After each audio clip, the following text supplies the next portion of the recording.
तो तू क्या नरेंद्र मोदी की औलाद है? तेरी माँ के पास नरेंद्र मोदी गया था, ये डिबेट में बोलता है ना तू कि मेरा बाप है नरेंद्र मोदी, तो इसीलिए नरेंद्र मोदी अपनी घरवाली को छोड़ के तेरी माँ के पास गया था रे। भारत को डुबा के छोड़ दिया और तू उसको अपना बाप मानता है, और सारे विपक्षी पाकिस्तान के हो गए। उससे पहले तेरा दादा देश को चलाता था क्या? यदि मूत्र पात्रा से संबोधित करूं, मूत्र पात्रा से संबोधित करूं तो कतई बुरा नहीं होगा। तो मैं संबित पात्रा को यह कहना चाह रहा हूं, संबित पात्रा ना कह के गोबर पात्रा से संबोधित करूंगा तो कोई बुरा नहीं होगा।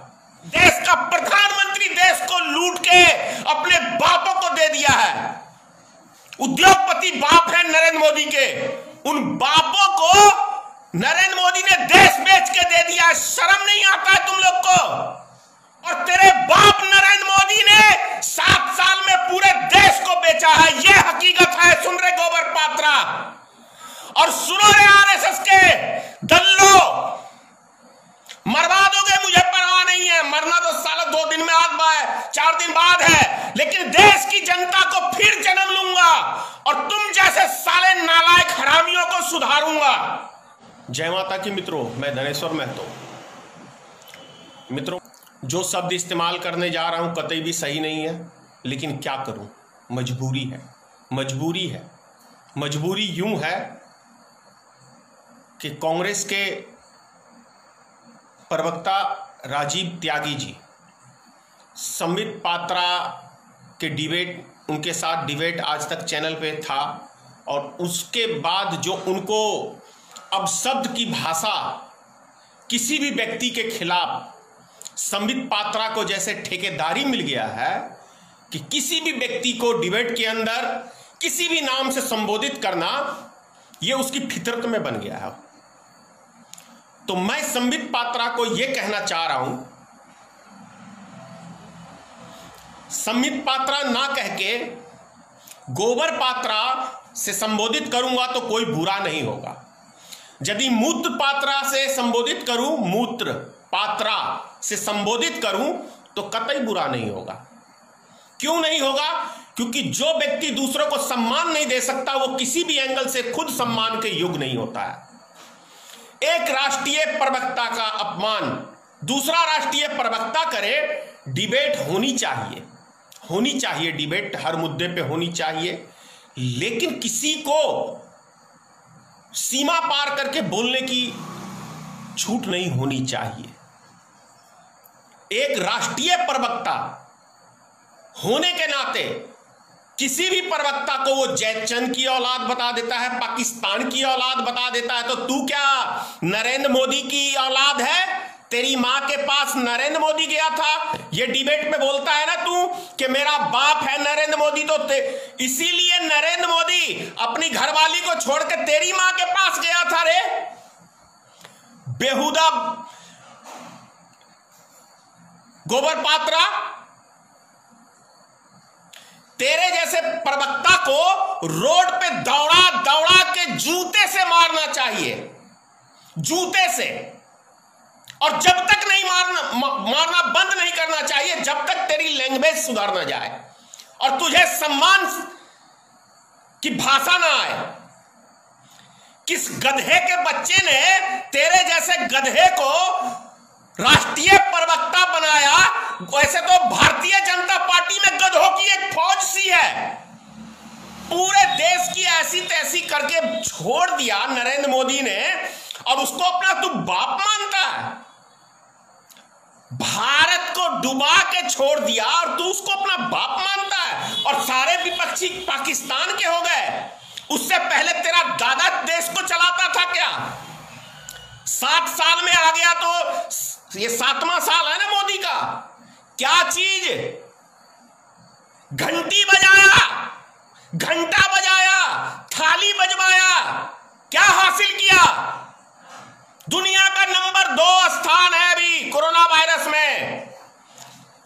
अबे शर्म बेहाया की औलाद हो, पता नहीं किस गंदी गटर की नाली के कीड़े हो जो बेशर्मी से डिबेट पे तुम लोग आते हो। शर्म नहीं है कहीं भी?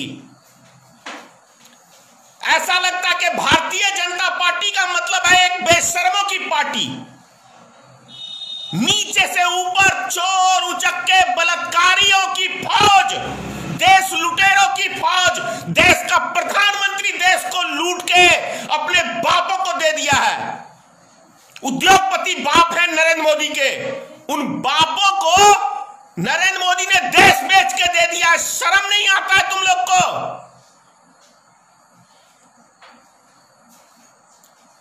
कांग्रेस ने 70 साल में अर्जा है और तेरे बाप नरेंद्र मोदी ने 7 साल में पूरे देश को बेचा है। यह हकीकत है। सुन रहे गोबर पात्रा और सुनो रे आरएसएस के दल्लो, मरवा दोगे मुझे परवाह नहीं है, मरना तो साला 2 दिन में 4 दिन बाद है, लेकिन देश की जनता को फिर जन्म लूंगा और तुम जैसे साले नालायक हरामियों को सुधारूंगा।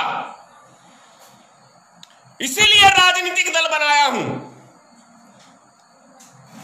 काश 40 साल पहले मैं राजनीतिक दल बनाया तो तुम्हारे जैसों की मैं बहुत चीज सही कर देता,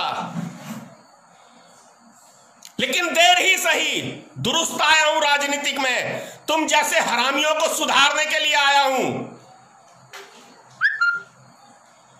हरामी की औलादो, पता नहीं कौन सी गंदी नाली के गटर के सालों कीड़ो हो, बेशरम की तरह डिबेट करते हो। जयचंद की औलाद। और तू किसकी? अमेरिका की औलाद है कि सावरकर की औलाद है कि नरेंद्र मोदी की औलाद है? किसकी औलाद है रे?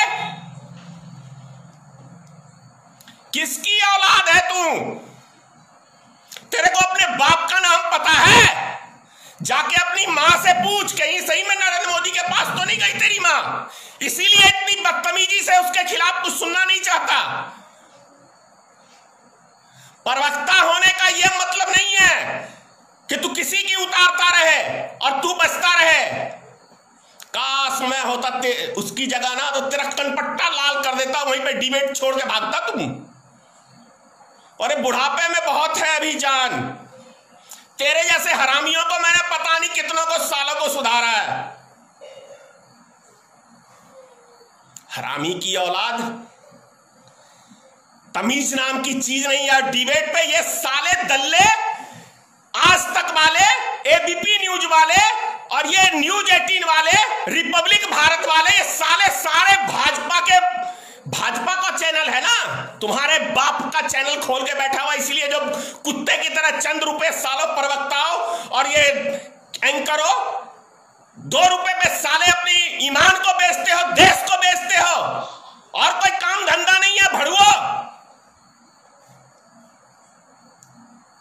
सालों देश को बेच दिया इन गधे पत्रकार, साले दलाल, देश के मोदी की दलाली, आरएसएस की दलाली करने वाले ये पत्रकार जिनको तमीज नहीं है पत्रकारिता करने का, उन दल्लों को बुला लेता है और वो एंकरिंग करते हैं अपने बाप नरेंद्र मोदी की, जैसे तुम्हारी मां का यार है ये। अबे अपनी घरवाली तो संभाल नहीं पाया तो तुम्हारी मां का भी यार नहीं होगा ये। सालों भड़ुओ संभल जाओ। आज तक 70 साल के इतिहास में जनता ने किसी दूसरे नेताओं को दौड़ा के नहीं मारा है, भाजपा के सांसद को ही मारा है। जनता समझ रही है, वो दिन दूर नहीं है कि तुम्हारे जैसे पत्रकारों को जनता रोड पे दौड़ा के ना मारे गोली, और तुम्हारे जैसे गधे नेताओं को और जो देश का गद्दार प्रधानमंत्री है वैसे को दौड़ा के ना मारे। इसीलिए तो 7 साल में शर्म चुल्लू भर पानी में डूब मरे नरेंद्र मोदी। दुनिया का पहला प्रधानमंत्री है जो 7 साल में एक प्रेस कॉन्फ्रेंस नहीं किया। आएगा किस मुंह से? अरे आएगा किस मुंह से नरेंद्र मोदी डिबेट करने के लिए, प्रेस कॉन्फ्रेंस करने के लिए? किस मुंह से आएगा? क्या बोलता था 2014-13 में? कहीं पूछ ना ले कोई ईमानदार पत्रकार, देशभक्त पत्रकार सवाल तो शर्म के मारे मुंह छुपाए। एक डिबेट किया था, एक प्रेस कॉन्फ्रेंस, वो भी अपने चेले को अमित शाह को पकड़ा दिया था, प्रधानमंत्री सबका जवाब नहीं देंगे। अबे जवाब देने लायक हो, कहीं मुंह दिखाने लायक हो, कहीं जाओगे किसी से डिस्कशन करने के लिए? कहीं नहीं जा सकते तुम लोग भड़ुआगिरी और ये हरामजादे न्यूज चैनल वाले जो पाकिस्तान को, हिंदुस्तान को और हिंदू मुसलमान करने के लिए ये एंकरिंग करते हैं, भड़ुआ की औलादो। जय हिंद, जय भारतीय मित्र पार्टी, सीताराम, जय माता की।